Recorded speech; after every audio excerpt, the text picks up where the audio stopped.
and welcome to episode 4 of 50 Shades of Green. We're fresh off the heels of COP27, the UN's annual global conference on climate change, and wrapping up an exciting year for climate progress around the world. Today, we have two special guests to discuss some exciting updates and reflections on the current state of climate policy and progress. Jebi Rahman, our head of climate transparency and pathways, and Rhiannon Williams, our North America Communications Manager, to discuss some pressing climate news updates in the United States, and to discuss some of the most important things to come from COP27 and how we can carry these lessons forward toward greater climate action.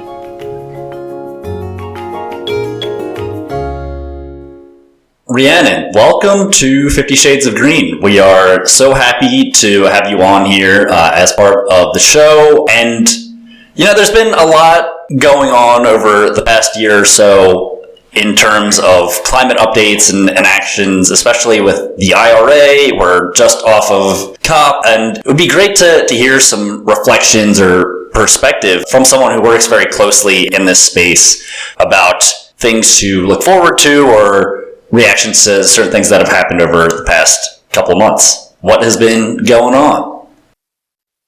Hi, Phil, and thank you so much for having me on 50 Shades of Green. So 2022 was a really big year for climate in the US, and I think it's worth reflecting on the fact that it's only been 2 years since President Biden rejoined the Paris Agreement, and so we are seeing a lot of action in the US on the domestic front when it comes to climate policy. Now, I think before we talk about this policy, it is worth remembering that 2022 has been a really big year for climate impacts as well. Not only have we seen sustained heat events across the country, but we've also seen another devastating hurricane season. I think these weather events do a lot of work in reminding the population that climate change is a really big deal and something that we have to take seriously. And we know that's something that the Biden administration is doing, and that's why we've seen a year of bumper action. So thinking about the policy and the changes that we've seen this year, we can't not mention the IRA or the Inflation Reduction Act, which is probably the most important piece of climate legislation ever passed in the US. Just as a really brief reminder for any of our lovely listeners who might not be across the IRA, this was the act signed in August, which is the biggest package of climate investment ever signed in US history. Included over $360 billion of funding to tackle climate change. Just a really important way of bringing America closer to reaching the goal that President Biden set, which is cutting the US's climate pollution in half by 2030. And obviously, the IRA is massive news and impacts the fight against climate change in every single aspect across the country, really. Each department and state and NGOs and businesses alike can now think about how to invest and prepare against the worst climate change damages. But it's particularly of importance to us here at Climate Group because it's a lot of the work that we do with our states and regions partners in North America as part of the Under 2 coalition work that we do. It's involved in helping our states and partners unlock the potential of the IRA and work out how they can secure this really crucial funding. Whilst we're expecting another year of big climate pledges from the Biden administration in 2023, one thing we are really focused on here at Climate Group is the US Climate Action Summit, which happens in April, and it's an in-person gathering in Washington, D.C., where we see the top leaders from states, from the federal government, from businesses, and from NGOs come together to really work together on how to fight climate change and how to implement real policy and decisions that will have a massive impact. So we're looking at the real workings of how to impact change, and we're really excited about this event. And if you want to read more about it, go to our website. Great. Lots of stuff to look forward to in 2023. So absolutely stay tuned, and we can't wait to share what we've been working on next. Thank you, Rhiannon.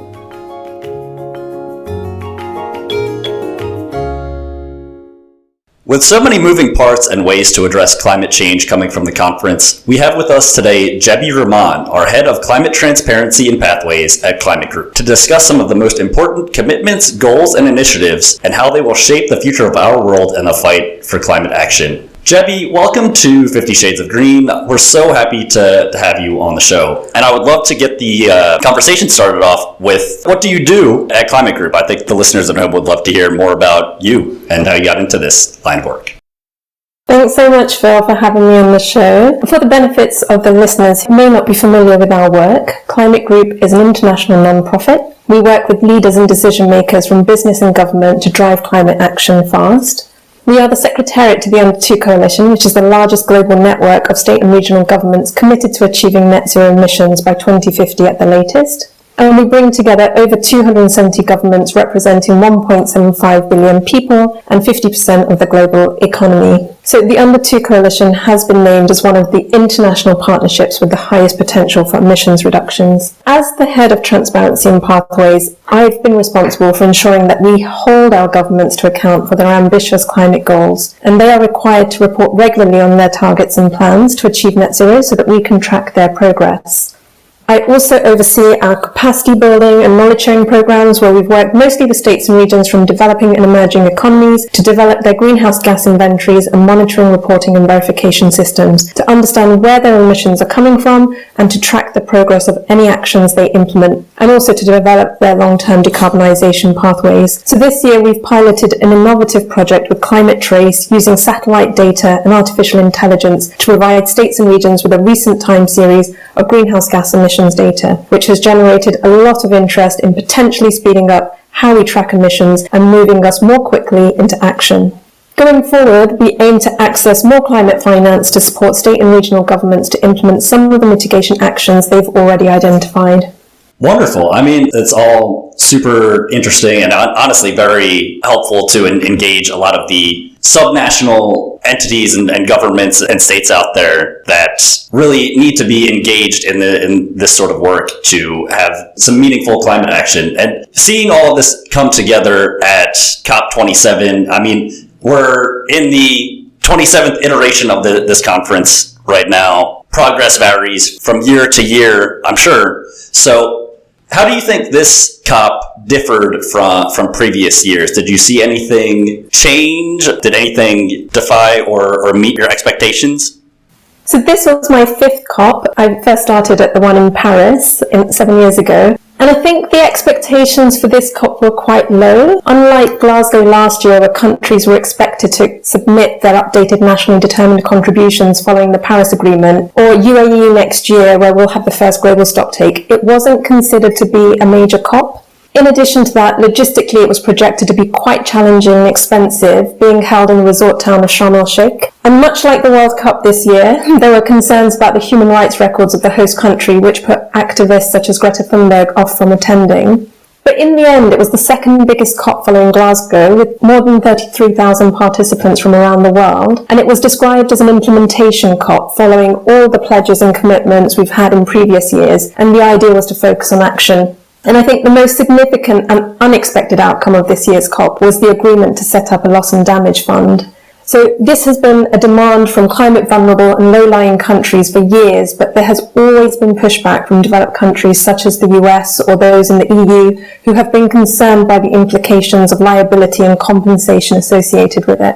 This year, given the extreme weather events we've witnessed around the world, including the devastating floods in Pakistan, who led on the negotiations for this, there has been a reframing of these funds around climate justice and solidarity. On the flip side, we've seen a lack of ambition on coal and fossil fuel phase-out this year, and the 1.5 degrees Celsius temperature limit that was put in the Paris Agreement, again by the advocacy work of climate vulnerable and low-lying countries, was, in Alok Sharma's words, and he was the one who led the COP26 presidency, it's still on life support.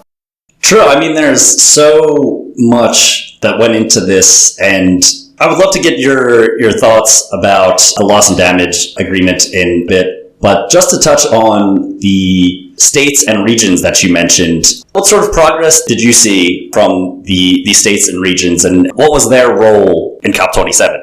Yeah, so we had over 40 state and regional government members take part in this year's COP, which was again higher than we expected. We had great representation from across the network, from Africa, Asia Pacific, Europe, North America and Latin America. And they were involved in a number of meetings and events, including some key moments that we facilitated through the Secretariat. We held an Under 2 ministerial meeting where we discussed the need for greater exposure for state and regional leadership in international climate action discussions such as COPs, and the UNFCCC processes. We also held side events with Regions 4 and the COP26 presidency, looking at the contributions that states and regions are making towards the global stocktake and implementing the Glasgow Climate Pact to keep 1.5 alive.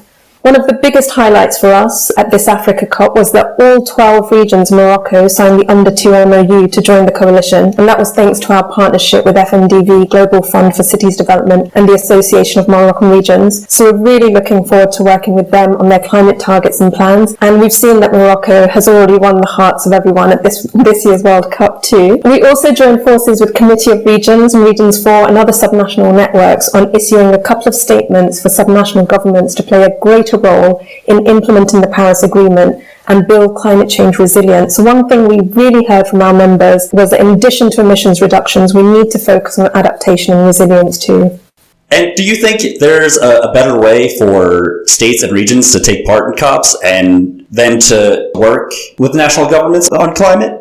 Yeah, there's definitely a growing interest among our members to better understand and get involved in the complexities of the UNFCCC and COP processes, which we've been trying to address through our diplomacy workstream. The Under 2 coalition was set up in the run-up to the Paris COP to essentially fill a power and influence gap where national governments may be less progressive. But now we have the US back in the Paris Agreement, more climate-favourable governments in countries such as Brazil and Australia. Our role has really evolved. So we need all hands on deck to tackle the climate emergency, and this links to the statements I mentioned earlier with the Committee of Regions and Regions 4 and others, where the vital role of states and regions in climate action needs to be recognised in the UNFCCC processes and the COP texts. There were some multi-level action meetings and initiatives linked to cities and urban resilience at this year's COP, but this really needs to extend to the wider geographies and sectors that state and regional governments have jurisdictional powers over.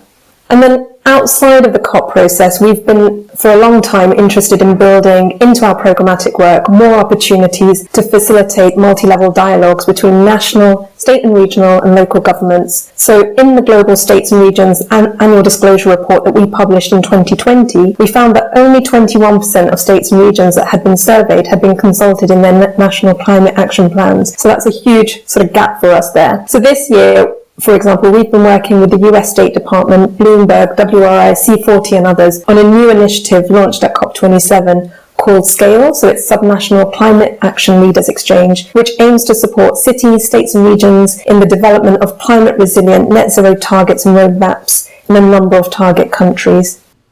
That's great. I think we're all really excited about SCALE and happy to have played a part in organizing that and getting all of that together. I would really love to hear more about the loss and damage agreement, the capstone key takeaway from this COP that I think everyone seems to be talking about. How do you see the loss and damage agreement impacting future COPs and other future international agreements?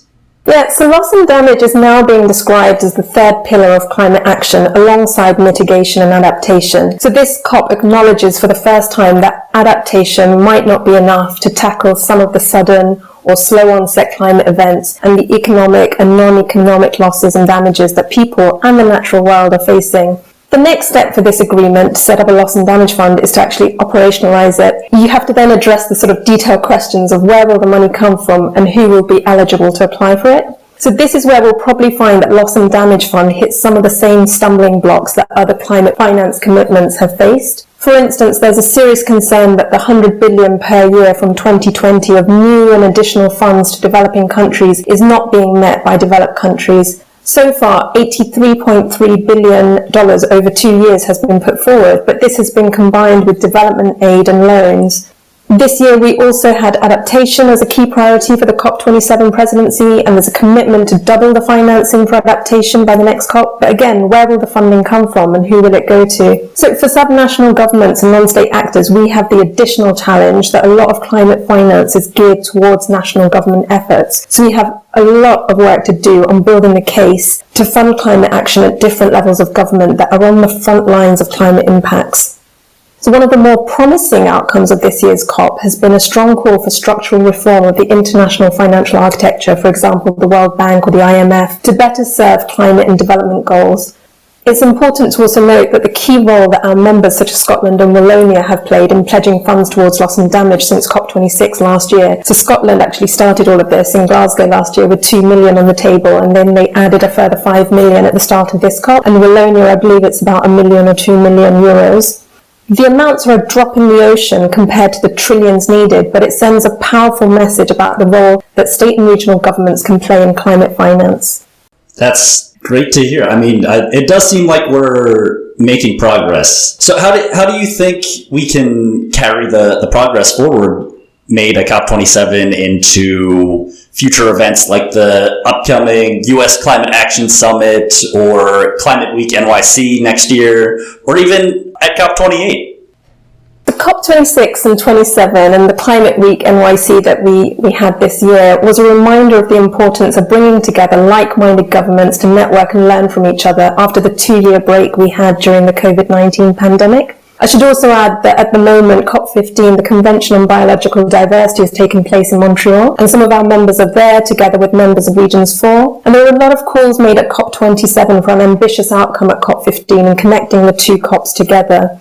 In addition to bringing our members together in the work on multi-level action with national and local governments, we're really keen to facilitate more exchanges between our state and regional governments and members of our corporate campaigns at these upcoming events. Those corporate campaign members play a key role in systems change too, and how it's financed and implemented, so really important to get the two sides to talk to one another. And then, whether it's online or in person, regional events that focus on regional priorities and actors will also help to build momentum in the run-up to these global events. So that's what we'd like to focus on as well in the coming year.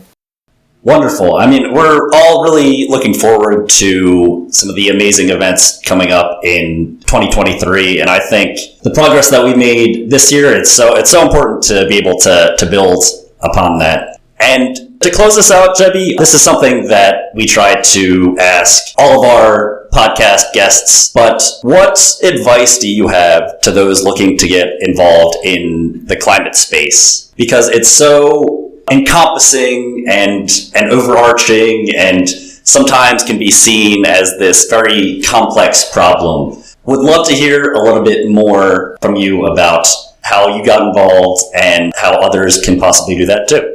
Yeah, so I would say whatever your starting point, whether you're a student or a professional or retired, you really need to follow your interests and see where you can integrate climate change considerations into this. So outside of work, I've co-founded a network of professionals from the Bangladeshi diaspora in the UK. I'm from Bangladesh originally. And we kind of brought together those working in climate change and sustainable development and or have a deep interest in these areas. So Bangladesh is one of the most climate vulnerable countries in the world. And earlier this year, we experienced the worst floods in more than 100 years in my home district of Sylhet. So loss and damage felt very close to home to me this year.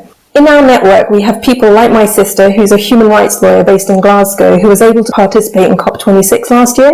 And this really opened up her eyes to increasingly pressing links between her work on immigration and climate change, for instance. We also have a clinical psychologist on board who is finding more clients are coming to her with eco-anxiety and concerns about their future. And we have cyclists and gardeners who are raising awareness about climate change through charity bike rides and project ideas such as home composting to tackle food waste. So really, we need a whole of society approach to tackle the climate crisis. And as I learned early on in my climate career, there is no such thing as a climate expert. We need to bring different skills and experiences to the table. Absolutely. It's so important for all of us to get involved and use our own skills and expertise in any way that we really can to address this huge crisis. Jebi, thank you so much for joining us. We absolutely enjoyed having you on the show and are looking forward to seeing what's next for Under 2 as well as the entirety of our programmatic work at Climate Group. Thank you so much, and we will hopefully see you again soon. Thanks so much, Phil.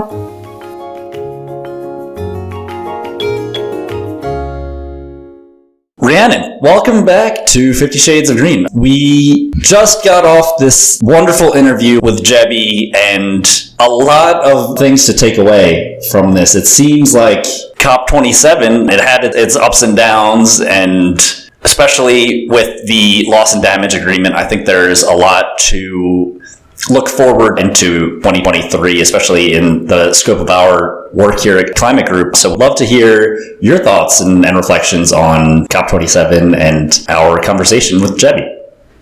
Well, Phil, it was great to hear that conversation and fantastic to hear about some of the work that we're doing at Climate Group in detail. You know, we're an organisation with offices all around the world and lots of really clever people working on really important things. And so it's great to hear about what happened at COP.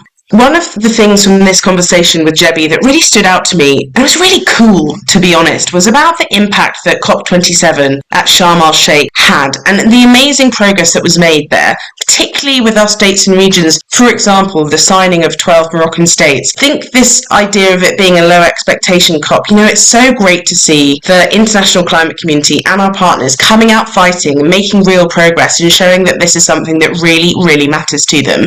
Secondly, I found it really interesting hearing about the power and influence gap that Jebi says that states and regions can fill. I think we're seeing a lot of that already, not only in the amazing work that a lot of our states and regions subnational government partners are doing, but also increasingly as the conversation moves towards things like climate finance. We know that states and regions are stepping up to the plate, where it's much, much harder for national governments, and we're seeing some real delays in big climate pledges being met. And so it's fantastic to see that the influence of states and regions is helping the fight against climate change in a big way.